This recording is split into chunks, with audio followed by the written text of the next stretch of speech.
7 मई की रात से लेकर आज तक भारत ने पाकिस्तान को ऐसा सबक सिखाया कि शहबाज शरीफ और आसिम मुनीर की हेकड़ी हवा हो गई।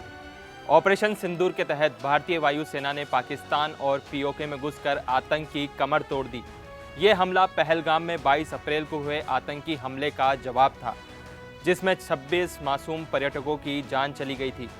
भारत ने 12 मिराज 2000 और सुखोई 30 MKI विमानों से मुजफ्फराबाद, बालाकोट, चकोटी, कोटली, हाजीपुर, रावलाकोट, बिम्बर, अब्बासपुर और दुधनियाल में 9 आतंकी ठिकानों पर 1000 किलोग्राम से ज़्यादा बम बरसाए।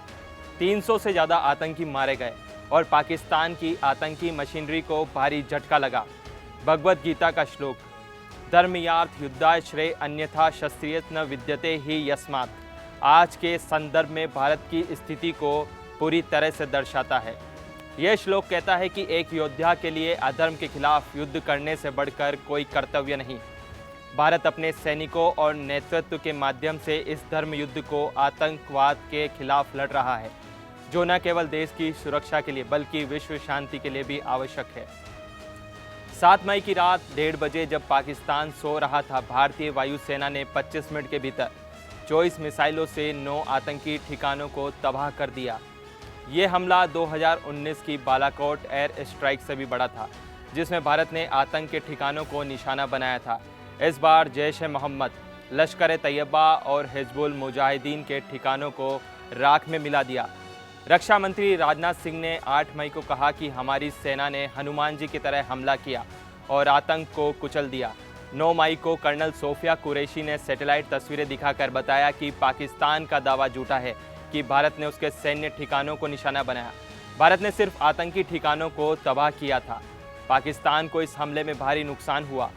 मुजफ्फराबाद में बिजली गुल हो गई और लाहौर में हवाई रक्षा प्रणाली को भारी नुकसान हुआ। 10 मई को भारत ने 4 पाकिस्तानी एयरबेस रावलपिंडी का नूर खान, रहीम यार खान, मुदीर के और सियालकोट पर हमला किया, जिससे उसकी हवाई रक्षा प्रणाली को नुकसान हुआ। 300 से ज़्यादा आतंकियों के मारे जाने से पाकिस्तान की आतंकी मिशनरी को करारा झटका लगा। अरे शहबाज शरीफ और आसिम मुनीर, तुम तो कहते थे कि भारत हिम्मत नहीं करेगा। अब देखो तुम्हारी हालत तो ऐसी हो गई जैसे कोई डरपोक कुत्ता अपनी दुम दबाकर भाग रहा हो। तुम्हारी सेना तो बस ट्वीट करने में माहिर है, लेकिन हमारी सेना ने आसमान से आग बरसाकर तुम्हारी नींद उड़ा दी। मारे गए आतंकियों में कई बड़े नाम शामिल हैं। भारतीय खुफिया सूत्रों के अनुसार जैश-ए-मोहम्मद का कमांडर हाफिज अब्दुल रऊफ, लश्कर-ए-तैयबा का mid level leader Khalid Bhatt और हिजबुल मुजाहिदीन का कमांडर बशीर अहमद मारे गए।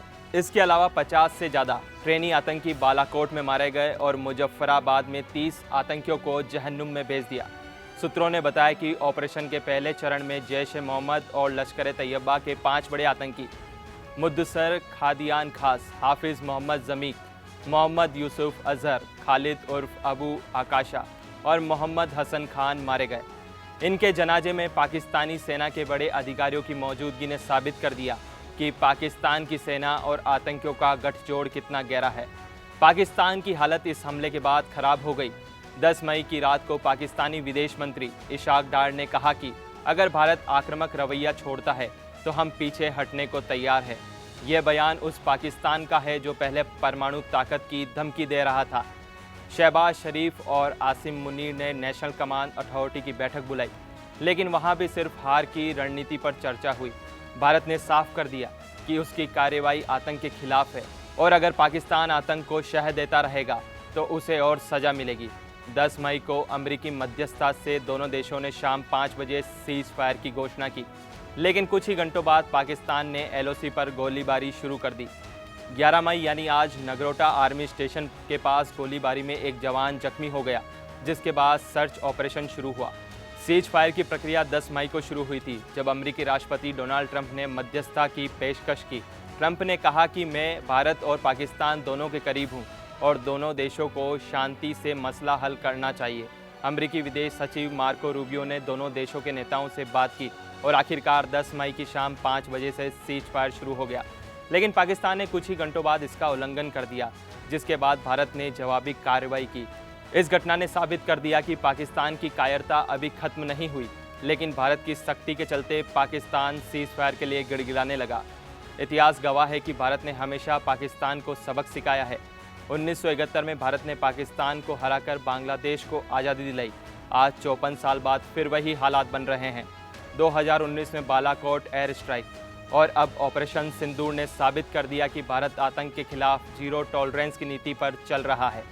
प्रधानमंत्री नरेंद्र मोदी ने अपनी रणनीति से पाकिस्तान को हैरान कर दिया। हमले से पहले मोदी ने अपने सार्वजनिक कार्यक्रमों को सामान्य रखा और पाकिस्तान को भनक तक नहीं लगने दी। भारत क्या करने वाला है? 24 अप्रैल को बिहार के मधुबनी में उन्होंने कहा था कि आतंकियों और उनके मददगारों को उनकी कल्पना से भी बड़ी सजा दी जाएगी। ये ऑपरेशन उनकी रणनीति का हिस्सा था, जिसमें आतंक को जड़ से खत्म करने की बात की थी। मोदी ने सेना को खुली छूट दी और नतीजा सबके सामने है। भारतीय वायुसेना और सेना ने इस ऑपरेशन में अपनी वीरता की नई मिसाल कायम की। जब पाकिस्तान सो रहा था, हमारे जवान आसमान में गरज रहे थे। 25 मिनट के इस ऑपरेशन में सेना ने सटीकता और शौर्य का परिचय दिया। पाकिस्तान ने दावा किया कि उसने भारत के 5 विमानों को मार गिराया, लेकिन भारत ने साफ किया कि उनके सारे विमान सुरक्षित हैं। उल्टा भारत ने आकाश मिसाइल से पाकिस्तान का JF-17 विमान ढेर कर दिया। यह हमारी सेना की ताकत का प्रतीक है। 8 मई को सेना ने पाकिस्तान के ड्रोन हमलों को नाकाम कर दिया और 50 से ज़्यादा ड्रोन को मार गिराया। शहबाज शरीफ और आसिम मुनीर की हार अब पूरी दुनिया देख रही है। शहबाज शरीफ ने सीज़ फायर को अपनी जीत बताया, लेकिन यह उनकी हताशा का सबूत है। आसिम मुनीर, जो आतंकी गतिविधियों को बढ़ावा दे रहे थे, अब अपनी सेना की हार देखकर चुप हैं। दोनों ने आतंक को पनाह दी, लेकिन भारत की ताकत के आगे उनकी एक न चली।